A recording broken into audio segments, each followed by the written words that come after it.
Hello, America. I'm Mark Levin, and this is Life, Liberty, and Levin Saturday. Welcome to the program. Two great guests. We have Stephen Miller and Mark Thiessen. But before we get to them, I've been thinking about the war with Iran. I like to call it a military operation. I actually like to call it a peace mission, because that's what it is. And how incredible it is. And the magnitude of this victory. It's not a final victory, but this victory up to this point is incredible. Absolutely incredible. And keep something in mind. Before these military steps were taken, and before Donald Trump was president, we were trying to bail out Iran. We were trying to beg them to come to the table. We lift sanctions so they got hundreds of billions of dollars. Obama entered into an agreement that would ensure they get a nuclear weapon.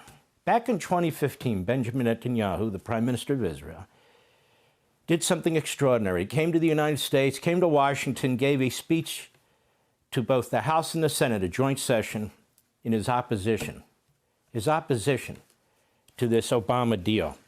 And I want to set that stage. I want to read a little bit from his speech. From his speech to Congress and the entire United States.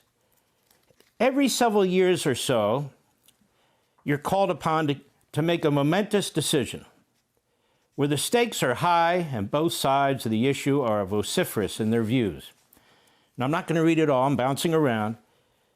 I've spent the last 3 weeks really analyzing what's going on, carefully studying the Joint Comprehensive Plan of Action, reading and rereading the agreement and its annexes, questioning dozens of proponents and opponents, and seeking answers to questions that go beyond the text of the agreement, but will have real consequences that must be considered. He goes on later, he says, in the first 10 years of the deal, there are serious weaknesses in the agreement. First, inspections are not anywhere, anytime. The 24-day delay before we can inspect is troubling. While inspectors would likely be able to detect radioactive isotopes at a site after 24 days, the delay would enable Iran to escape detection of any illicit building and improving of possible military dimensions, PMDs, the tools that go into building a bomb but don't emit radioactivity. Furthermore, even when we detect radioactivity at a site where Iran is illicitly advancing its bomb-making capability, the 24-day delay would hinder our ability to determine precisely that was being done at that site. Pretty smart words from Netanyahu, I think. Even more troubling is the fact that the United States cannot demand inspections unilaterally. By requiring the majority of the 8-member Joint Commission and assuming that China, Russia, and Iran will not cooperate, inspections would require the votes of all 3 European members of the P5+1, as well as the European EU representative. It is reasonable to fear that once the Europeans become entangled in lucrative economic relations with Iran, they may well be inclined not to rock the boat by voting to allow inspections. Additionally, the snapback provisions in the agreement seem cumbersome and difficult to use. While the U.S. could unilaterally cause snapback of all sanctions, there will be instances where it would be more appropriate to snap back some, but not all of the sanctions, because the violation is significant but not severe. A partial snapback of unilateral sanctions could be difficult to obtain because the U.S. would require the cooperation of other nations. If the U.S. insists on snapback of all the provisions, which it can do unilaterally, and the Europeans, Russians, and Chinese feel that it's too severe a punishment, they may not comply. Second, we must evaluate how this deal would restrict Iran's nuclear development after 10 years. Supporters argue that after 10 years, a future president would be in no weaker position than we are today to prevent Iran from racing to the bomb. That argument discounts the current sanctions regime. After 15 years of relief from sanctions, Iran would be stronger financially and better able to advance a robust nuclear program. Even more importantly, the agreement would allow Iran, after 10 to 15 years, to be a nuclear threshold state with the blessing of the world community. Iran would have a green light to be as close, if not closer, to possessing a nuclear weapon than it is today. The ability to thwart Iran, if it is intent on becoming a nuclear power, would have less moral and economic force. If Iran's true intent is to get a nuclear weapon under this agreement, it must simply exercise patience.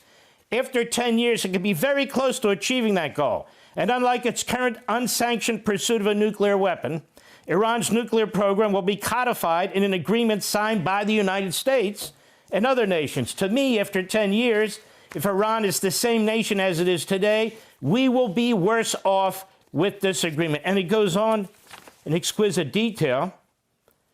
If one thinks Iran will moderate, that contact with the West and a decrease in economic and political isolation will soften Iran's hardline positions, one should approve the agreement. After all, a moderate Iran is less likely to exploit holes in the inspection and sanctions regime, is less likely to seek to become a threshold nuclear power after 10 years, and is more likely to use its newfound resources for domestic growth, not international adventurism. But if one feels that Iranian leaders will not moderate, and their unstated but very real goal is to get relief from the onerous sanctions, while still retaining their nuclear ambitions and their ability to increase belligerent activities in the Middle East and elsewhere, then one should conclude that it would be better not to approve this agreement. Except that wasn't Benjamin Netanyahu. That was Chuck Schumer, who gave all the right arguments against that deal and was concerned about all the violations that would occur, and they did, plus some. That was Chuck Schumer 11 years ago. Chuck Schumer today, the complete opposite. It's like Joe Kent just a few years ago. Now Joe Kent, the complete opposite. These aren't serious people with serious disagreements. These aren't serious people with substantive knowledge that's different than it was before.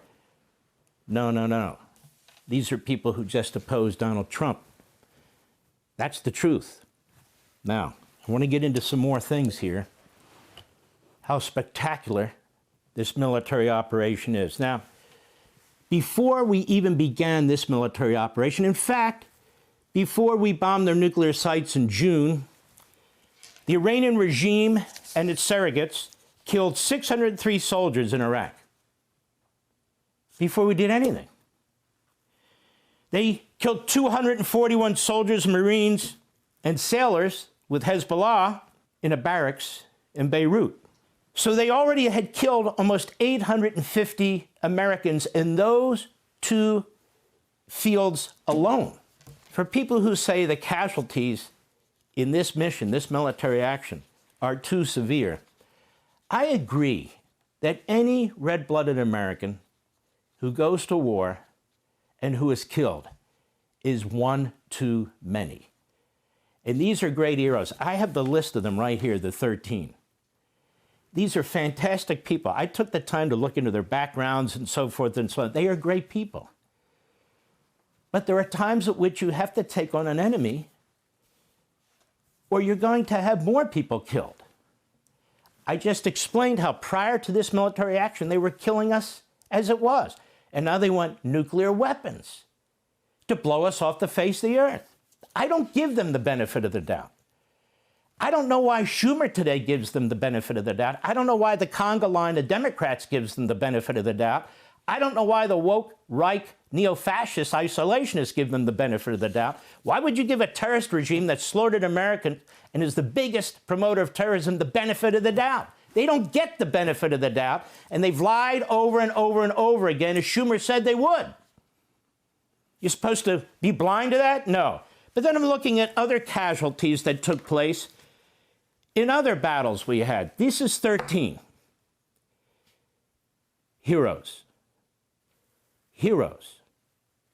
When we went into Panama to get Noriega out of there, we lost 23 Marines. When we went into Grenada to protect the college students when their dorms had been taken over by the communists there, we lost 19. We lost 13 military service personnel, 11 of whom were Marines, in the outrageous surrender in Afghanistan when we left. 13.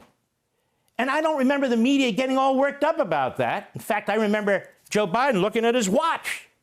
The Korean War was a major war. That war was fought to contain the Soviet Union and China, to contain communism, to stop it from spreading. It went on for 3.5, 4 years. We lost almost 40,000 men. Now, they didn't have nuclear weapons to aim at us. They didn't have enriched uranium to build nuclear weapons to aim at us.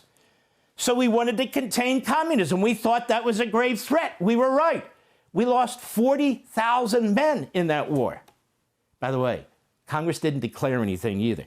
What about the Vietnam War, which went on for approximately 10 years? We lost nearly 60,000 to contain communism in a far-off place in Southeast Asia. 60,000. So between those two wars, 100,000 men and women. Now, Vietnam wasn't building nuclear missiles, didn't have enriched uranium to blow us off the face of the earth. North Korea didn't either. But those were noble and righteous efforts too. But here we have a regime that's a terrorist regime that has been weakened economically, weakened because the people in that country, 92 million of them, want to get rid of that regime. And we're scratching our heads over whether or not we should have acted, given their history, given what they've done, given what they've promised to do. I just find it crazy that there's any objection to this whatsoever, rather than cheering, rather than celebrating what we've already done with our allies, the Israelis. Then I said, let's look at something nobody even talks about anymore, if we're concerned about deaths and casualties. How about murders in the United States of America? I don't even hear anybody talking about this anymore. Now, murder's down, but it's not down to inconsequential levels. In 2024, almost 16,000 Americans were murdered. In fact, over the last 10 years, 185,000 Americans have been murdered in our streets, mostly in Democrat cities. But nonetheless, nobody's even talking about it. You know what? There's only one person who is, Donald Trump, actually. That's why he wants to put the National Guard in these cities. But I mean, the media don't talk about it. The Democrats don't talk about it. The podcasters don't talk about it. We're talking about almost 200,000 of our fellow citizens. I said on my radio show last week, do you realize more people were killed last weekend in our country than our armed forces in the middle of a war in the Middle East? It's almost incomprehensible. Then I said, let me look at drug overdose deaths. Again, the only person who really talks about that is President Trump with fentanyl and so forth. Over the last 10 years, we've lost 865,000 Americans to drug overdose death. Do we even talk about that? Very rarely. Then I said, how many cops have been killed? Killed, being shot or some other form or some accident, for that matter, on the job. And over the last 10 years, 1,061. Do you hear anybody talking about that? No, you don't. You don't hear anybody talking about it. Then I got to thinking. I remember hearing and reading over the years that we should fear sort of these sophisticated terrorist groups from getting enriched nuclear material, which they could use without having a missile against the United States. I got to think, nobody's talking about that. In fact, there I am interviewing Joe Kent, and he says, the president changed the red line from nuclear missiles to enriched material. I don't remember that. I don't remember that at all. But why would anybody do that? Because you can still use enriched material, even at 60%, which they said they have, and a lot of it, to create a dirty bomb, is what they call it, and explode it.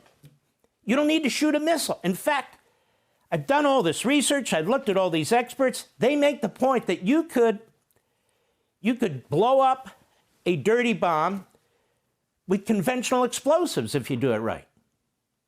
But it would have to be a fairly sophisticated terrorist organization. Well, if Iran wanted to use a dirty bomb, and it doesn't have to enrich to 90% at that point, because you don't need to sort of minimize the uranium material to something like this or like this for a warhead. You can have something as big as we had in Hiroshima and so forth. But the point is, you could take it into a ship, and this has been a fear of our intelligence agencies and national security people for decades. and dock that boat on the East Coast or the West Coast, blow up the dirty bomb, and you would send radiation throughout the atmosphere hundreds of miles, if not thousands of miles, depending on the bomb, killing God knows how many people, and of course destroying so much, almost like a Chernobyl effect. Not exactly, but close enough. And obviously, if Iran's involved, it would be sophisticated enough. They're not handing it to a bunch of Bedouins and something like that. It would be carefully planned. So what the president is doing is monumental in terms of protecting the American people. In terms of protecting the American people.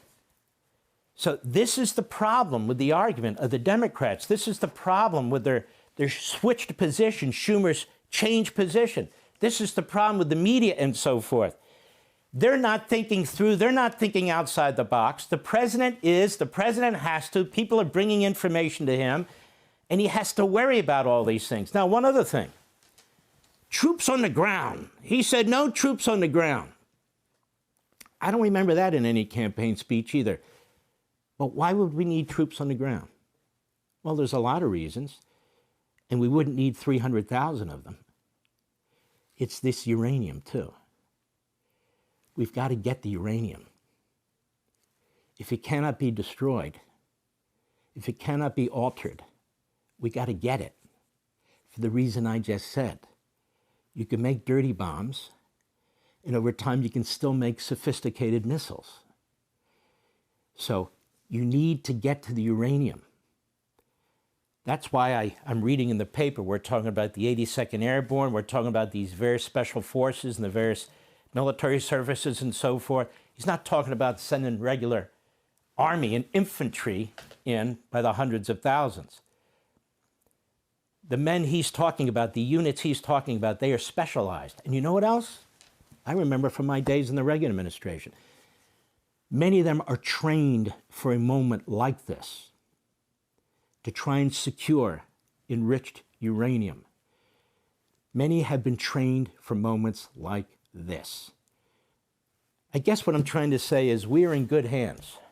No, not with Allstate, but with President Trump, because he's a man with enormous intelligence, enormous common sense. He's not an ideologue. He doesn't run around with slogans. He's prudential. He looks at the facts, he looks at the challenge, and he's dealing with it now. You might say, but he's negotiating a peace deal. First of all, did you look at those 15 points that were in the media? You know what that was? That was unconditional surrender. The Iranians apparently said no. The president said, okay, who's up next? I think we're very lucky that he is where he is. Be sure to like and subscribe for all the Fox News latest on YouTube and catch full shows streaming now on Fox One.